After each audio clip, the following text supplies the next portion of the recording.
Mr. Falkowski, did you want to take up Mr. Alexander's matter? Sure. Mr. Alexander, case number 375134. Oh, hang on just a second, Mr. Falkowski. Mr. Alexander has asked for a video of the proceeding. Excuse me, are you attempting to serve me something, sir? Your Honor, for the record, I gave Mr. Alexander there's any advance sheets. Your Honor, I would object at this time. Well, it was just additional authority that came to my attention after I filed my response. I basically am in court. Objection, Your Honor. I'm the moving party, and I'd like to address the court before Mr. Falkowski says another word. And based on situations and circumstances... Would you like to sign this first? I'm sorry, sir, I can't do that. Well, can't use the case, sir. Although procedurally I may be somewhat out of order, I would ask it be set over until Friday, since one of the rights that Mr. Alexander is stating that I'm violating is his right to counsel on the underlying contempt action, and if it was continued until Friday, a public defender would be present, could advise him on that issue. I think that's the first issue we should take up, is whether or not he's representing himself, or whether or not he wants a public defender appointed. Mr. Alexander, you know I can't proceed without a stipulation. Do you wish me to send this over to the presiding judge? Your Honor, if I may briefly address the court.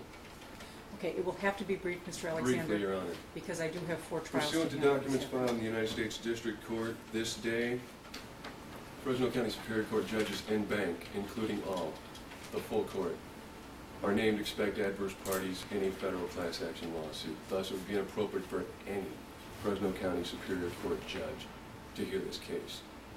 Equally, it is my intent, pursuant to my authority under California Penal Code, Section 837, place Mr. Falkowski under citizen's arrest. On what basis, sir? Violation of Penal Code Section 166, as well as 422.6, 422.7. At this point in time, I am additionally requesting that a peace officer of the state of California take said individual who I now deliver into custody. You may cite him out pursuant to Penal Code Section 849, sub B1. That's your discretion. Additionally, Your Honor, I would leave the court a copy momentarily, my personal file copy of said petition under Federal Rules of Civil Procedure Rule 27, filed this day with the federal court. I will be additionally going over and serving the presiding judge en banc. Tom, if you could hand me a copy of that Mr. Alexander has. Now, I would like to have this back, Your Honor, and while the matter is under consideration, I would like to depart from the courtroom, proceed with my associates across the street to serve the presiding judge. Also, my associate here today has a duplicate copy from which we would like to serve on Mr. Falkowski. Therefore, I would request that these documents, whatever they are, be returned to Mr. Falkowski, and when it's determined how we proceed, such appropriate service would then take place. I believe, Your Honor, that Mr. Falkowski, everyone in the District Attorney's Office, pursuant to this Federal Rules of Civil Procedure Rule 27 petition, as well as every judge in the Fresno County court system appearing en banc, has a personal interest in the outcome of this matter, and therefore be inappropriate and create a conflict of interest. In the event I'm wrong, I would like a minimum of 2 days to prepare a 170.1A6C challenge for cause against each and every judge in the Fresno County Superior Court system. I'd go along with his request to continue the case for a couple of days until Friday. I think that's what should be done. I haven't had enough. Has this actually been filed? It was.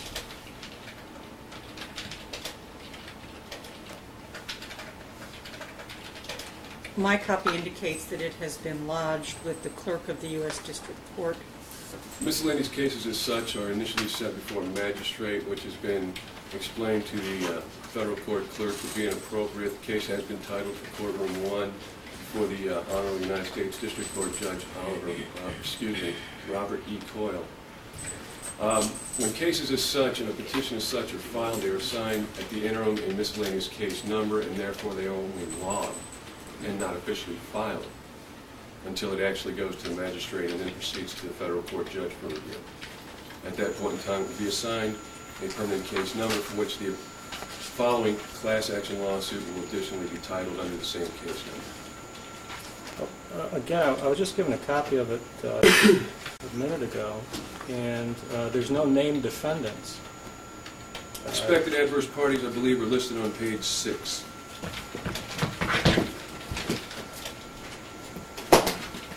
Defendants are not, Your Honor, in such a petition to be identified as actual defendants, rather are to be listed as expected adverse parties. And that is in compliance with Federal Rules of Civil Procedure Rule 27. I'm sorry, on page 6? Excuse me, page 8, number 4, James Polkowski, Deputy District Attorney, County of Fresno, ETAL, Family Support Division, number 77777, P.O. Box. Thank you, I found it.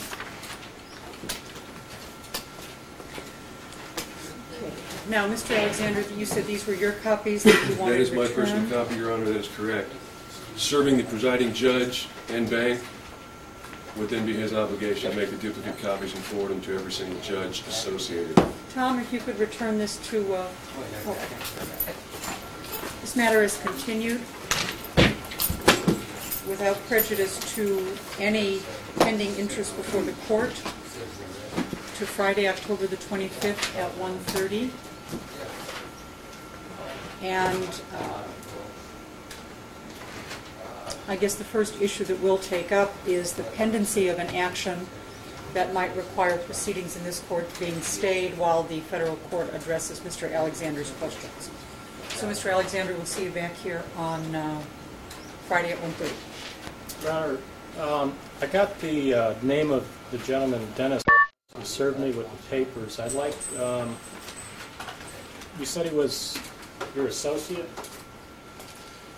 He is at this time now to be considered as a prospective co-plaintiff in the class action for which I have been asked to represent such federal interest and rights at stake in the matter.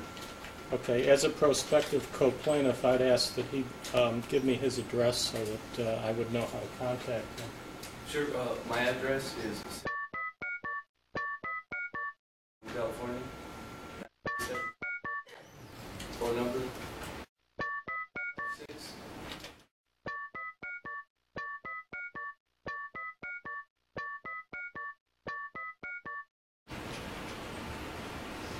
Okay, and are you participating in the citizen's arrest? No, sir, he is not.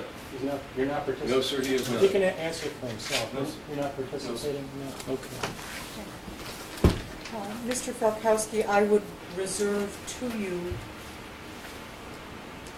having had Mr. identified today as a prospective co-plaintiff, I'm not certain what, if any, effect that would have upon the validity of service by a party. You would, of course, be, I would reserve,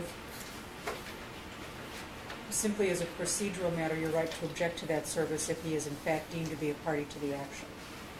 Your Honor, having not directly considered that at the moment, we could return that document and Mr. or Mr. You'd like to serve him? I've already been served. He's not Well, let's complaining at this avoid- point. let's I am avoid any- simply, just a second. Your Mr. Honor, Alexander, just a second. Mr. Falkowski, you're excused. Mr. Alexander, this matter is continued to Friday at 1:30. Thank you, Your Honor.